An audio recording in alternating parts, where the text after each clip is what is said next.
Welcome to our latest Adobe Photoshop tip video. In this video, we will show you how to highlight parts of your menu in just a few simple steps.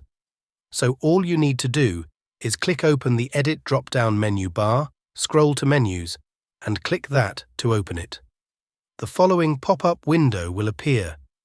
At the top, you can now choose between Application Menus or Panel Menus.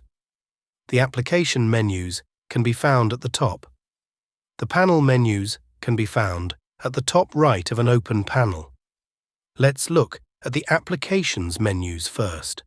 For this example, I will add a highlight color to the System Info selection of the Help menu.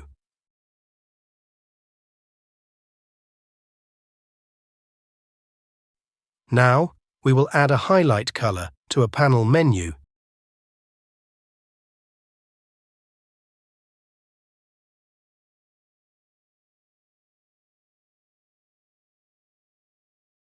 And in this example, we will add a highlight color to the Delete selection on the History panel. As you can see, this can be very helpful to easier find menu options you use more often, or that you think that are helpful.